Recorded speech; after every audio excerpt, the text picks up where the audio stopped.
My dear student, हमने इसके पहले कक्षा 10वीं में फर्स्ट चैप्टर में क्या क्या पढ़ा आपको पता है। संयोजन पढ़ा, वियोजन पढ़ा। आज हम पढ़ेंगे विस्थापन और द्विविस्थापन।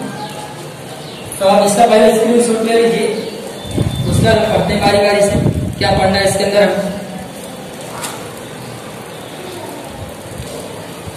चलिए स्टूडेंट, बात करते हैं हम विस्थापन क्रिया की परिभाषा से। परिभाषा सिंपल सी है। देखिए, कह रहा है क्रियाशील धातु द्वारा दूसरे कम क्रियाशील धातु के विलयन से एक क्रियाशील धातु, क्या बोलते हैं, बहुत पावरफुल आदमी है और एक कमजोर व्यक्ति। अब जाहिर सी बात, जो पावरफुल व्यक्ति है वो कमजोर व्यक्ति को भगा देगा वहां से, कमजोर व्यक्ति को वहां से हटना ही पड़ेगा। कहने का मतलब अगर जंगल में शेर आ जाए तो बाकी जानवरों को भागना पड़ता है। उसी प्रकार से विस्थापन प्रक्रिया को, शेर क्या ज्यादा शक्तिशाली, उसी प्रकार से अधिक सक्रिय धातु कम सक्रिय धातु वाले विलयन के साथ जब प्रक्रिया करती है तो कम सक्रिय धातु को उस विलयन से भगा देती है, दूर कर देती है। एक क्रियाशील धातु द्वारा दूसरे कम क्रियाशील धातु के विलयन से अभिक्रिया होने पर अधिक क्रियाशील धातु कम क्रियाशील धातु क्या करती है, विस्थापित कर देती है। विस्थापित करने का मतलब है हटा देती है, डिस्प्लेस कर देती है, उसके स्थान से दूर कर देती है। इस प्रक्रिया को हम क्या कहते हैं, विस्थापन प्रक्रिया कहते हैं। इसको डिस्प्लेसमेंट प्रोसेस भी कहा जाता है। और द्विविस्थापन का डाई डिस्प्लेसमेंट प्रोसेस, यानी कि द्विविस्थापन। तो कई बार क्रियाशील धातु द्वारा कम क्रियाशील धातु के विलयन में से धातु को अधिक क्रियाशील धातु को कम क्रियाशील धातु को विस्थापित कर देती है। इस प्रक्रिया को हम विस्थापन प्रक्रिया कहते हैं। देखिए यहाँ पर एक एग्जाम्पल है। यहाँ पर देखिए लोहा है, क्या है, लोहा है, और यहाँ पर क्या है, कॉपर सल्फेट है। यानी आप आगे देखिए, यहाँ पर कॉपर को कोयले ने हटा दिया और सल्फेट के साथ जुड़े। इसका क्या मतलब है कि देखिए फेरस सल्फेट बन गया और कॉपर बाहर है। इसका यह मतलब है कि जो लोहा है वो कॉपर से ज्यादा सक्रिय है।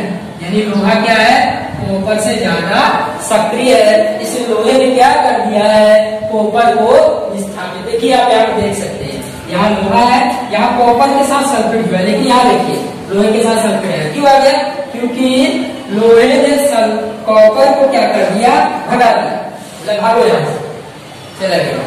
अब बात करते हैं जिंक। अब देखिए जिंक है यहाँ पर, यहाँ कॉपर सल्फेट। जिंक भी लोहे से, जिंक भी कॉपर से पावरफुल है। यानी जिंक ने क्या किया, अब कॉपर का दूसरी जा गया और वहां जिंक आ गया, बोला तुम्हारे लिए क्यों आ गया, तू भाग गया। कॉपर कमजोर था, उसको क्या करना पड़ा, भागना पड़ा। यानी कॉपर क्या है, जिंक से भी कम क्रियाशील है और लोहे से भी कम क्रियाशील है। आप देखते हो लोहे पर जंग लगता है, क्यों, क्योंकि लोहा क्या है, क्रियाशील है, तुरंत अभिक्रिया करती है।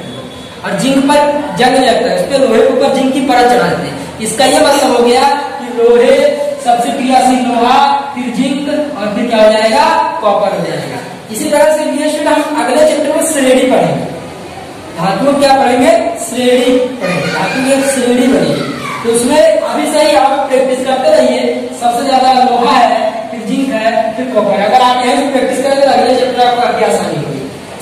तो आप देख सकते हैं दूसरी प्रक्रिया में जिंक ने कॉपर को विस्थापित कर दिया और जिंक सल्फेट बना है।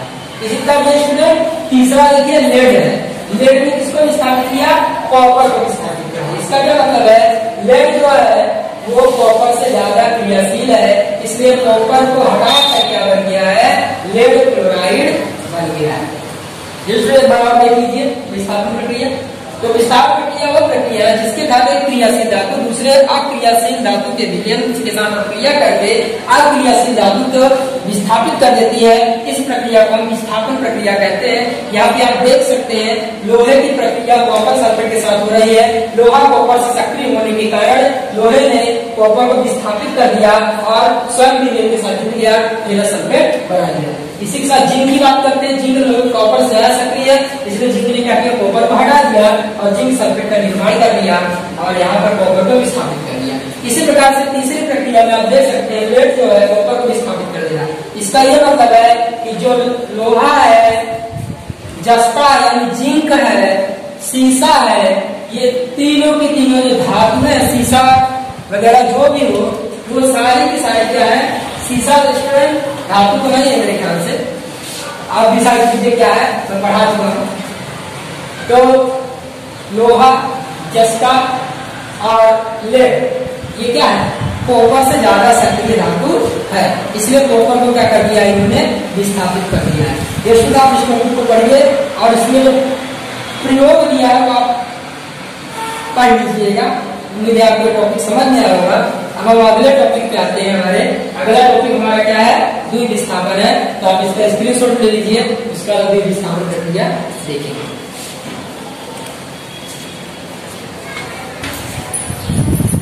स्टूडेंट, हमारा दूसरा टॉपिक है द्वि विस्थापन प्रक्रिया। द्वि विस्थापन प्रक्रिया क्या है, ध्यान दीजिए, जीव रासायनिक अभिक्रिया में अभिकारकों के बीच आयनों का आदान, एकदम सिंपल परिभाषा है। जिस रासायनिक अभिक्रिया में दो लोग प्रोसेस कर रहे हैं, उनके बीच क्या होता है, आयनों का ट्रांसफॉर्मेशन होता है, यानी आयनों का आदान प्रदान होता है। सिंपल परिभाषा सुन लीजिए, जिस रासायनिक अभिक्रिया के द्वारा अभिकारकों के बीच आयनों का आदान प्रदान होता है, उस रासायनिक अभिक्रिया को हम क्या कहते हैं, द्वि विस्थापन अभिक्रिया कहते हैं। ध्यान दीजिए, आप सोडियम सल्फेट ले लीजिए, बेरियम क्लोराइड ले लीजिए, तो आप देखेंगे कि जहां पर बेरियम है वहां पर सोडियम आ जाएगा, और जहां पर सोडियम है वहां पर बेरियम चला जाएगा। आप देख सकते हैं, देख रहे हैं स्टूडेंट, देखिए यहाँ सोडियम था, यहाँ बेरियम आ गया सल्फेट के ऊपर, यहाँ बेरियम था तो यहाँ पर सोडियम आ गया। यानी क्या होता है, दूसरे का आयनों का आदान प्रदान होता है, लेन देन होता है। ध्यान दीजिए, जब आप सोडियम सल्फेट और बेरियम क्लोराइड के विलयन को लेते हैं तो आप देखेंगे कि परत में सफेद रंग की परत चढ़ जाती है, उस परत को अवक्षेप करते हैं। अवक्षेप का मतलब घूमता नहीं है, जो घूले नहीं वो क्या होता है, अवक्षेप मिलता है। आप देखेंगे कि जब सोडियम सल्फेट के अंदर बेरियम क्लोराइड के विलयन को मिलाते हैं, सफेद रंग के ऊपर परत बन जाती है, इसमें अवक्षेप बनता है। तो अवक्षेप जिस अभिक्रिया के अंदर बढ़े उस अभिक्रिया को अवक्षेप अभिक्रिया भी कहते हैं। अगर कोई आपसे एमसीक्यू पूछ ले कि अवक्षेप किस अभिक्रिया में बनता है, तो आप सिंपल जवाब दे सकते हैं कि सर अवक्षेप जो है वो द्वि विस्थापन अभिक्रिया के अंदर बनता है, क्योंकि जब आप सोडियम सल्फेट का विलयन ले रहे हैं और बेरियम क्लोराइड को साथ में मिला रहे हैं दूसरे में, तो सफेद रंग की परत बन जाती है। यानी बेरियम क्लोराइड सोडियम सल्फेट के अंदर घुलता नहीं है, और नहीं घुलता तो सफेद रंग की परत को हम क्या कहेंगे, अवक्षेप कहेंगे। जो ना घुले ऊपर ही रह जाए उसी को अवक्षेप कहते हैं, और अवक्षेप को हम धीरे से निकाल भी सकते हैं, यानी ना घुले ऊपर ही तैरता है, उसे क्या कहेंगे, अवक्षेप कहेंगे। कहने का मतलब है आप पानी में कुछ कचरा वगैरह मिलाइए, कुछ देर तक वो तैरते रहता है, बाद में नीचे बैठता है। अगर भारी हो तो नीचे बैठ जाएगा तो मिला जाएगा उसके अंदर, क्या अवक्षेप है, घुलता नहीं है। द्वि विस्थापन क्रिया में अवक्षेप का निर्माण होता है, इसलिए इस अभिक्रिया को हम अवक्षेप अभिक्रिया कहते हैं, या इस अभिक्रिया को अवक्षेपीकरण भी कहा जाता है। एक बार और परिभाषा देखिए, इस रासायनिक अभिक्रिया में अभिकारकों के बीच में आयनों का आदान प्रदान होता है, उस रासायनिक अभिक्रिया को हम द्वि विस्थापन अभिक्रिया कहते हैं। इसके साथ साथ द्वि विस्थापन अभिक्रिया के अंदर अवक्षेप का निर्माण होता है, इसलिए इस अभिक्रिया को हम अवक्षेपीकरण या अवक्षेप अभिक्रिया भी कहते हैं।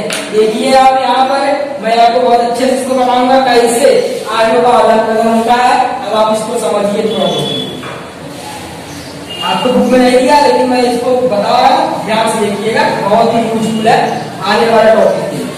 कैसे आयनों का आदान प्रदान होगा। आपको पता है किसी भी यौगिक में दो प्रकार के आयन होते हैं, एक धन आयन होता है पॉजिटिव आयन, और दूसरा ऋण आयन होता है। तो आप देख सकते हैं यहाँ कितना सोडियम है, 2 है, तो 2 सोडियम आयन। यहाँ पे क्या सल्फेट में ऑलरेडी होता है माइनस, तो 2 निगेटिव। इसी के साथ साथ बेरियम क्या होता है, 2 पॉजिटिव, और क्लोरीन में क्या होता है, 2 निगेटिव। इसी के साथ साथ हम बात करते हैं 2Cl निगेटिव। इसी के साथ साथ बेरियम क्या होगा, 2 पॉजिटिव, और सल्फेट में क्या होगा, 2 निगेटिव। अब देखिए, आप मैं यहाँ पर बता रहा हूँ बन कैसे रहा है। यहाँ पर देखिए, पहले हमने क्या किया, इसको आयनों में तोड़ा। सोडियम में कितना होता है, बाहर तो कक्षा में 1 इलेक्ट्रॉन होता है, तो सोडियम प्लस 1 और 2 आया तो 2 से गुणा। इसी के साथ साथ सल्फेट मैंने ऑलरेडी बताया था 2 माइनस में होता है। इसी प्रकार बेरियम का बाहर तो कक्षा में 2 इलेक्ट्रॉन, तो बेरियम 2 प्लस। अब देखिए, प्लस हमेशा माइनस से और माइनस हमेशा प्लस जुड़ता है। आप क्या कीजिए, इसके प्लस को इसके माइनस से जोड़ दीजिए। देखिए 2 सोडियम 2 क्लोरीन क्या बन गया, 2 यानी Cl बन गया, हो गया। अब देखिए इसके प्लस को इससे माइनस जोड़ दीजिए, क्या हो जाएगा, बेरियम सल्फेट। उम्मीद है स्टूडेंट आपको समझ में आया होगा। आयन प्रक्रिया कैसे होती है। इसको आयन में तोड़ दीजिए 2Na आयन, इसको सल्फेट आयन तोड़िए, इसको बेरियम आयन, क्लोरीन आयन। अब इसका निगेटिव इसको पॉजिटिव के साथ जोड़ दीजिए, सिंपल चीज है। इसका निगेटिव इसके पॉजिटिव के साथ जोड़ दीजिए और यहाँ पर लिख लीजिए। देख सकते हैं कैसे आयनों का आदान प्रदान हुआ। धन आयन ऋण आयन की तरफ गति किया, ऋण आयन धन आयन की तरफ गति किया और दोनों आपस में क्या हो गए, जुड़ गए। आज का हमारा टॉपिक यही खत्म होता है स्टूडेंट। आज हमने क्या क्या पढ़ा, विस्थापन क्रिया पढ़ी, द्विविस्थापन क्रिया पढ़ी। अब कल हम आगे बढ़ेंगे उपचयन और अपचयन। बहुत अच्छा टॉपिक है और ये 11वीं 12वीं साइंस में बहुत बड़ा टॉपिक है। 2-3 चैप्टर मिलेगा उपचयन अपचयन से आपको, तो आप इस टॉपिक को ध्यान समझिएगा। आज के लिए इतना ही।